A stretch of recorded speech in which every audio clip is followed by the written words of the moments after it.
3 मिनिटात 30 बातम्या. Powered by बाबा जाधव मसाले, खजिना मराठी चवीचा. अस्सल खा, अस्सल रहा.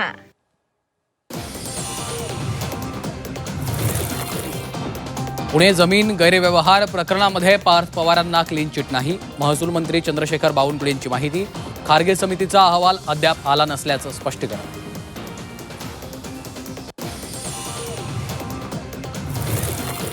आम्ही एनडीए सोबतच, ज्यांना यायचं त्यांनी सोबत यावं, तटकरेंचं विधान.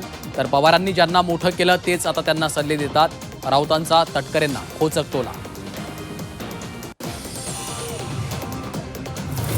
मुंबई पुणे हायस्पीड ट्रेनचं सोडा, आधी मुंबई पुणे प्रवास सुरळीत करा. महामार्गावरील कोंडीवरून राज ठाकरे संतापले.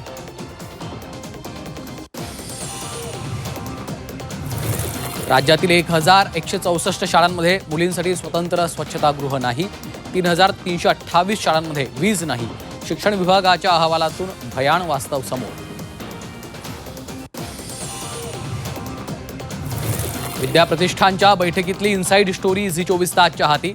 बैठकीत आजोबा शरद पवारांकडनं नातू पार्थ आणि जय यांना संस्थेच्या कामकाजाचे धडे. तर बारामतीतल्या शोकसभेत पवार कुटुंबीय भाऊ.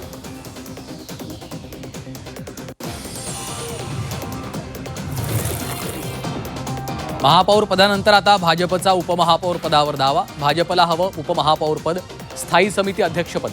आज फडणवीस शिंदेंच्या बैठकीत होणार चर्चा.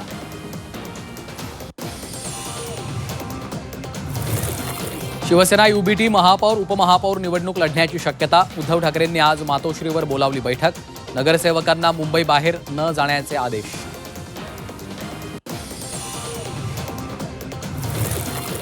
नाशिक महापौर निवडणुकीआधी नगरसेवकांची सहल.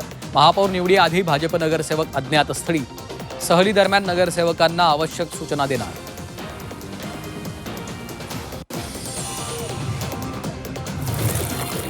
राष्ट्रवादीच्या अध्यक्षपदाच्या शर्यतीत इतर कुणीही नाही. सुनेत्रा पवारांच्या नावावर शिक्कामोर्तब. अमोल मिटकरींची माहिती. लवकरच निर्णय होण्याची शक्यता.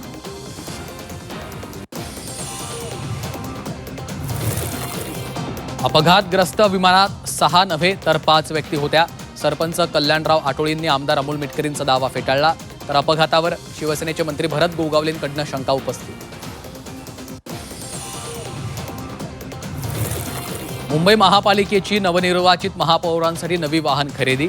महापौरांसाठी इनोव्हा हायब्रिड, तर उपमहापौर आणि समिती अध्यक्षांसाठी स्कॉर्पिओ गाड्या घेणार. 13 वाहनांसाठी महापालिका 2.5 कोटी खर्च करणार.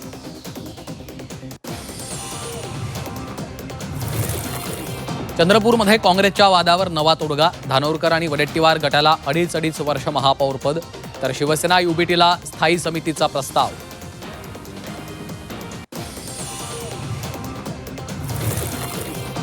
कुंभमेळ्यात श्रमदान करणाऱ्या विद्यार्थ्याला मिळणार गुणदान. सावित्रीबाई फुले पुणे विद्यापीठाचा निर्णय.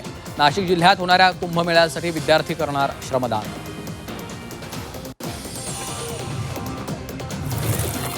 नाशिकच्या काळाराम मंदिराचा मुख्य पूर्व दरवाजा तात्पुरता स्वरूपात बंद. रामकाल प्रकल्प वेळेत पूर्ण करण्यासाठी निर्णय. उत्तर आणि दक्षिण दरवाजानं भाविकांना मिळणार प्रवेश.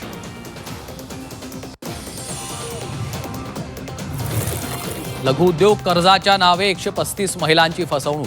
नाशिकच्या बागलाण भागातली घटना. संशयित आरोपीला मालेगावातून अटक. विरारमध्ये फळं धुण्यासाठी गटाराचं पाणी. ग्लोबल सिटी नाका परिसरातली घटना. माहिती देऊनही आरोपीवर कारवाई होत नसल्यानं नागरिकांमध्ये संताप. कोल्हापूर पुणे हायवेवर कांद्यानं भरलेल्या ट्रकचा अपघात. हातकणंगले तालुक्यातील घुणकी इथली घटना. कोल्हापूरकडे येणारी वाहतूक ठप्प.